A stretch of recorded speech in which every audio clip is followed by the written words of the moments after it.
Gostaria de começar oferecendo uma forma gratuita e analógica de melhorar a vida, e tudo o que precisamos é que vocês mudem sua postura por 2 minutos. Mas antes de revelar, quero pedir que vocês agora mesmo façam uma pequena auditoria dos seus corpos e do que estão fazendo com eles. Quantos de vocês estão meio que se encolhendo? Talvez corcundas, cruzando as pernas, talvez cruzando os tornozelos. Às vezes nos seguramos em nossos braços assim, às vezes nos abrimos. Então, vendo vocês, quero que vocês prestem atenção no que estão fazendo agora. Voltaremos a isso em alguns minutos e espero que, se aprenderem a se ajustar um pouquinho, isso muda a maneira como sua vida se desenrola. Somos fascinados pela linguagem corporal e estamos particularmente interessados na linguagem corporal das outras pessoas. Sabe? Estamos interessados em... vocês sabem. A interação esquisita, ou um sorriso, ou uma olhadela contemplativa, ou talvez uma piscada esquisita, ou quem sabe até um aperto de mão. Eles estão chegando à casa de número 10. Esse policial sortudo conseguiu apertar a mão do presidente dos Estados Unidos e aí vem o primeiro-ministro. Não.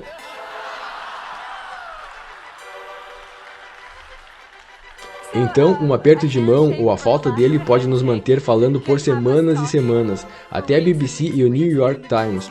Obviamente, quando pensamos em comportamento não verbal ou linguagem corporal, chamamos de não verbal como os cientistas sociais. Isso é, linguagem, então, nos remetem à comunicação. Quando pensamos em comunicação, pensamos em interação. Então, o que seu corpo está me dizendo e o que o meu corpo está comunicando a você? E há muitas razões para acreditar que essa é uma maneira válida de olhar para isso. Os cientistas sociais passaram muito tempo olhando os efeitos da linguagem corporal ou de outras pessoas em julgamentos, e fizemos inferências e julgamentos generalizados a partir da linguagem corporal. E esses julgamentos podem prever resultados significativos, como quem contratamos ou promovemos, quem chamamos para um encontro. Por exemplo, Nalini Ambadie, pesquisadora da Universidade de Tufts, mostra que quando as pessoas assistem a clipes mudos de 30 segundos de interações reais entre médico e paciente, seu julgamento sobre a gentileza do médico prevê se ele será ou não processado. Não tem tanto a ver com o médico ter sido incompetente, mas se gostamos daquela pessoa e como eles interagiram. Ainda mais dramático, Alex Todorov, em Princeton, nos mostrou que julgamentos dos rostos dos candidatos políticos em apenas 1 segundo prevê 70% do Senado americano e o resultado da corrida governamental. E até vamos ao mundo digital. Emoticons, se bem usados em negociações online, pode levar você a extrair mais valor daquela negociação, e se usá-los de maneira inadequada, má ideia, certo? Então, quando pensamos sobre não verbais, pensamos como julgamos os outros, como eles nos julgam e as consequências. Porém, tendemos a esquecer outro público que é influenciado por nosso não verbal, que somos nós. Também somos influenciados por nossos não verbais, nossos pensamentos, sentimentos e fisiologia. Do que não verbais estou falando? Sou uma psicóloga social. Estudo o preconceito e ensino uma competitiva escola de administração. Então foi inevitável que me interessasse pelas dinâmicas do poder. Fiquei especialmente interessada em expressões não verbais de poder e dominação. E quais são as expressões não verbais de poder e dominação? Bem, são estas. No reino animal, elas são sobre expansão. Então você se faz grande, se estica, ocupa espaço. Você basicamente se abre. É sobre se abrir. E isso é verdade em todo o reino animal. Não está limitado aos primatas. E aos humanos, nós humanos fazemos igual. Eles fazem isso quando têm o poder estável e também quando estão se sentindo poderosos naquele momento. E esta é especialmente interessante porque realmente nos mostra o quão universais e antigas são essas expressões de poder. Esta expressão, conhecida como orgulho, foi estudada por Jessica Tracy. Ela mostra que pessoas que nascem com visão e pessoas cegas desde o nascimento fazem isso. Quando pessoas que nascem com visão e pessoas cegas desde o nascimento fazem isso, quando ganham uma competição física, então quando cruzam a linha de chegada e ganham, não importa se nunca viram alguém fazendo isso, elas fazem isso. O que fazemos quando nós sentimos enfraquecidos? Exatamente o oposto. Nós nos fechamos, nos dobramos, nos fazemos menores. Então, se alguém exerce poder sobre nós, a tendência é nos diminuirmos. Não nos espalhamos neles. Não nos espelhamos neles, fazemos o oposto do que eles fazem. Eu observo esse comportamento em sala de aula. E o que eu percebo? Percebo que os estudantes de MBA exibem toda a gama de características não verbais. Essas pessoas são caricaturas dos alfas.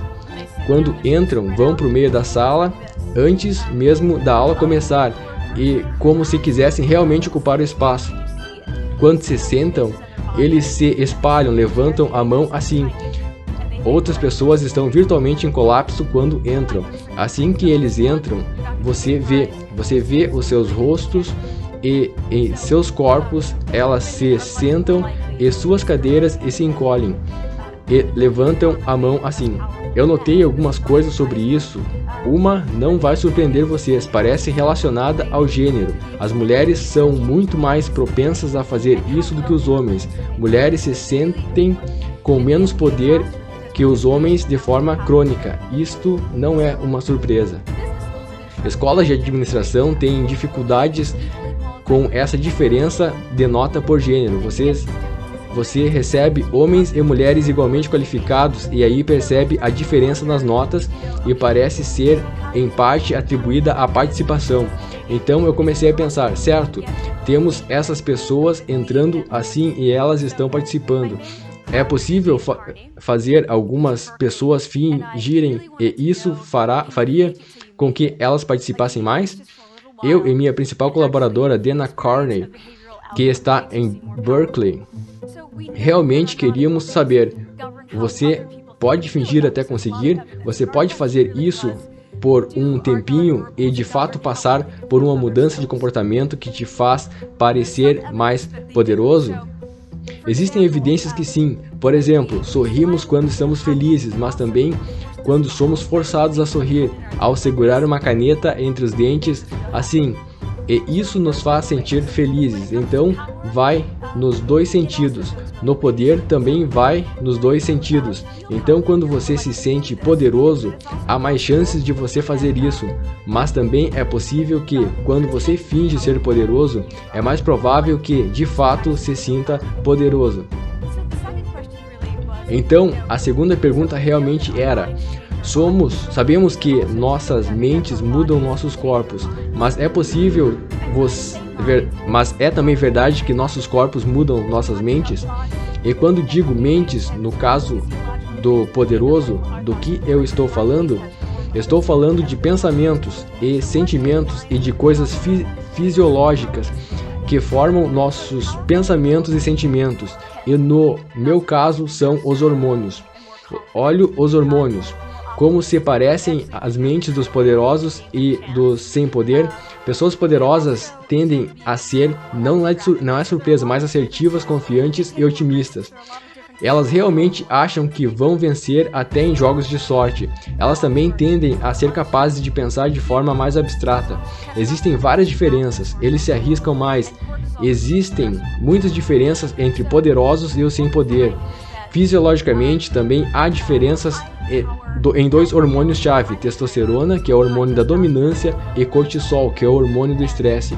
Então vimos que os machos alfa, superpoderosos na hierarquia primata, têm testosterona alto e cortisol baixo, e líderes poderosos e eleitos também têm testosterona alto e cortisol baixo. O que isso quer dizer? Quando se pensa em poder, a tendência era pensar só em testosterona, porque era sobre dominação, mas realmente poder é também sobre como você reage ao estresse.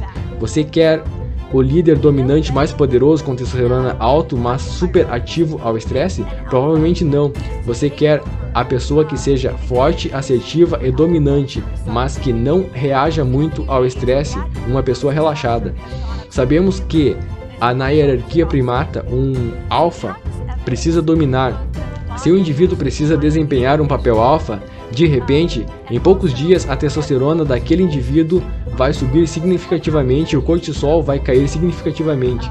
Então temos uma evidência, tanto de que o corpo pode moldar a mente, pelo menos no nível facial, e também que pode mudar de papel, pode moldar a mente. O que acontece? Você muda de papel. O que acontece se você fizer isso minimamente, uma manipulação mínima, uma interação mínima? Você diz, por 2 minutos quero que você fique nessa posição e isso vai fazer você se sentir poderoso.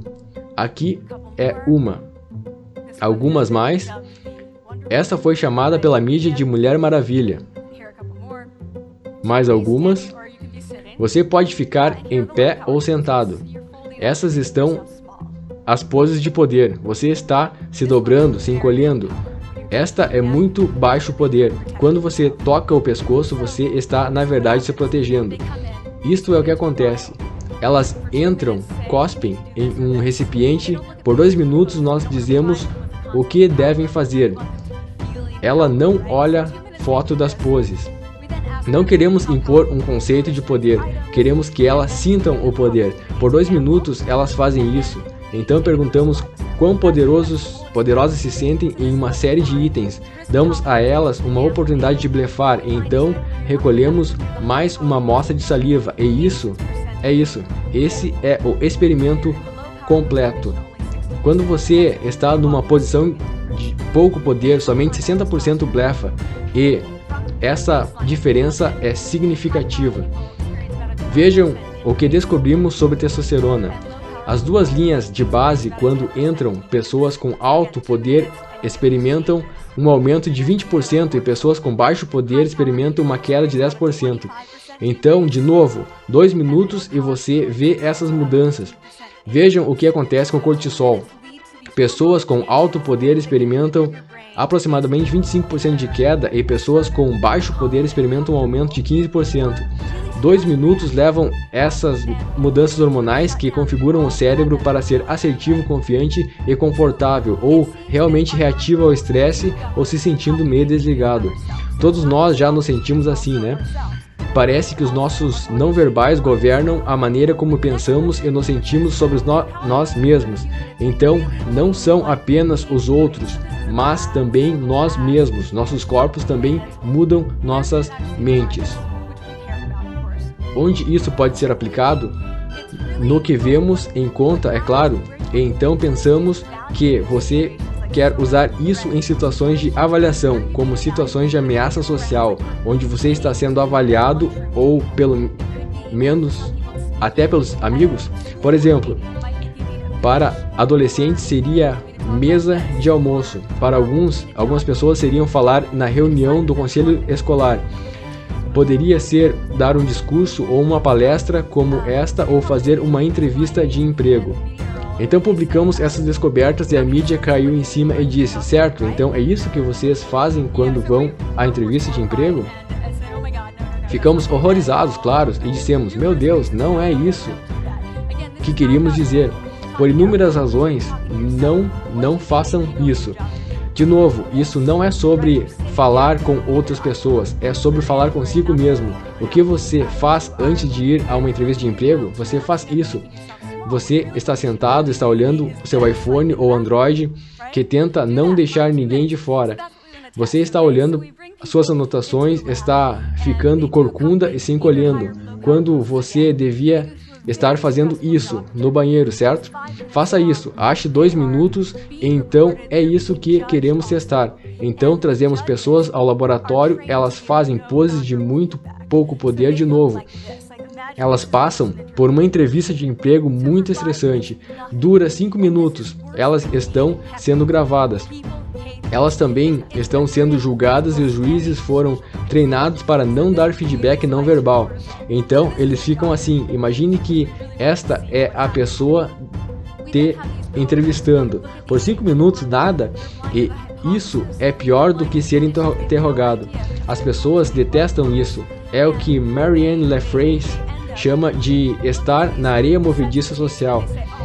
Isso realmente ataca seu cortisol. Nós a submetemos a essa entrevista de emprego e queríamos ver o que aconteceria. Então demos essas fitas de 4 programadores. Eles não sabiam das hipóteses ou das condições. Eles não tinham ideia de que estava em qual pose. Viram essas fitas e disseram: queremos contratar essas pessoas, todas as de pose de alto poder. Não queremos contratar essas, também avaliamos aquelas pessoas de maneira mais positiva em geral. Mas o que está causando isso não é sobre conteúdo da fala, é a presença que elas estão trazendo para a fala. Nós as avaliamos segundo essa variável relacionada à competência, como quão bem estruturada é a fala, quão boa. Então eu digo, finja até conseguir. Vou deixar uma última coisa com vocês. Ajustes mínimos podem levar a grandes mudanças. Isso vai levar 2 minutos, 2 minutos, 2 minutos, 2 minutos. Antes de encaixarem a próxima situação estressante onde serão avaliados, por 2 minutos tentem fazer isso no elevador, no banheiro, na sua casa, com as portas fechadas. Isso é o que vocês querem. Configurem seu cérebro para cooperar o máximo nessa situação. Levantem o nível de testosterona e abaixem o de cortisol. Não saiam da situação sentindo: ah, não mostrei a eles quem sou. Saia sentindo: ah, eu realmente disse e mostrei a eles quem sou. Quero pedir a vocês primeiro que tentem fazer as posições de poder, mas também quero pedir a vocês que espalhem a ciência, porque é simples. Eu não tenho ego envolvido nisso. Passem adiante, dividam com as pessoas, porque as pessoas que mais podem usar isso são as que não têm recursos ou tecnologia nem status de poder. Mostrem a elas porque elas podem fazer isso sozinhas. Elas precisam do seu corpo, privacidade e 2 minutos, e isso pode mudar o curso de suas vidas. Obrigado.